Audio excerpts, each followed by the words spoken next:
Meet our friend here, tasked with building a bicycle, but completely lost in a sea of parts.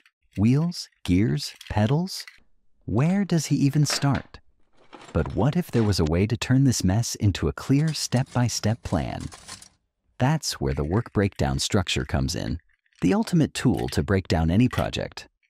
Ready to learn how? Here's our roadmap for the next few minutes. First, we'll unpack what is a work breakdown structure.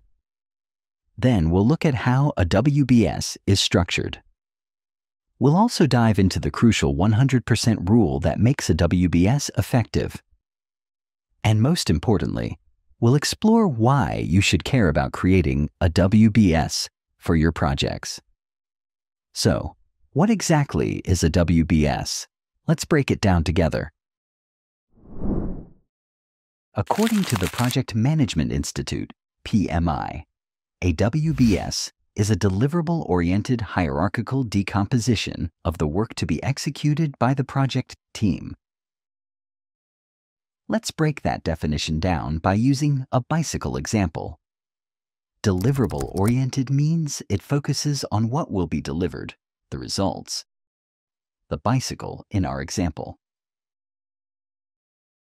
Hierarchical means it's structured from general to specific, like a family tree. General means the end product, which is the bike, and specific means the bicycle parts in detail. Decomposition means you break the entire project, which is the bicycle, into smaller manageable parts, like frame, wheels, braking system, and so on. So instead of one big complex project, you now have clearly defined pieces of work that can be easily assigned, scheduled, and tracked. Now let's talk about how a WBS is structured. A WBS typically has multiple levels, with each level giving more detail. Level 1, the entire project. Level 2, major deliverables or phases. Level 3, subdeliverables. Level 4, work packages, the smallest units used for estimating, scheduling, and assigning resources. The levels are not necessarily to be 4 or any specific number. It depends on the project.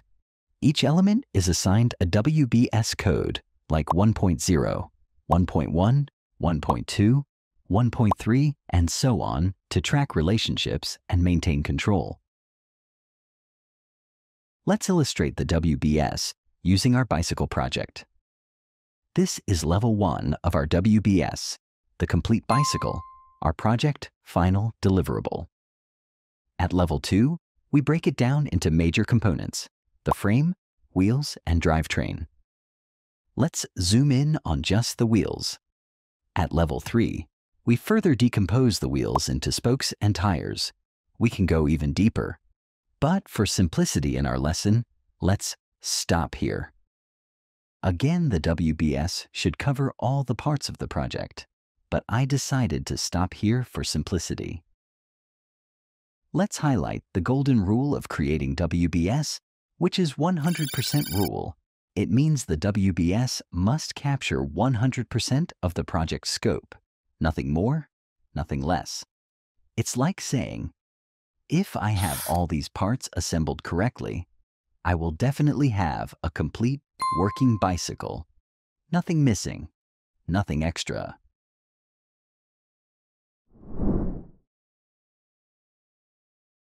Now, why should you care about creating a WBS?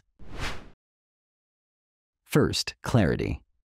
A WBS gives everyone, from stakeholders to team members, a crystal clear understanding of what the project will deliver. Second, it forms the backbone of your schedule.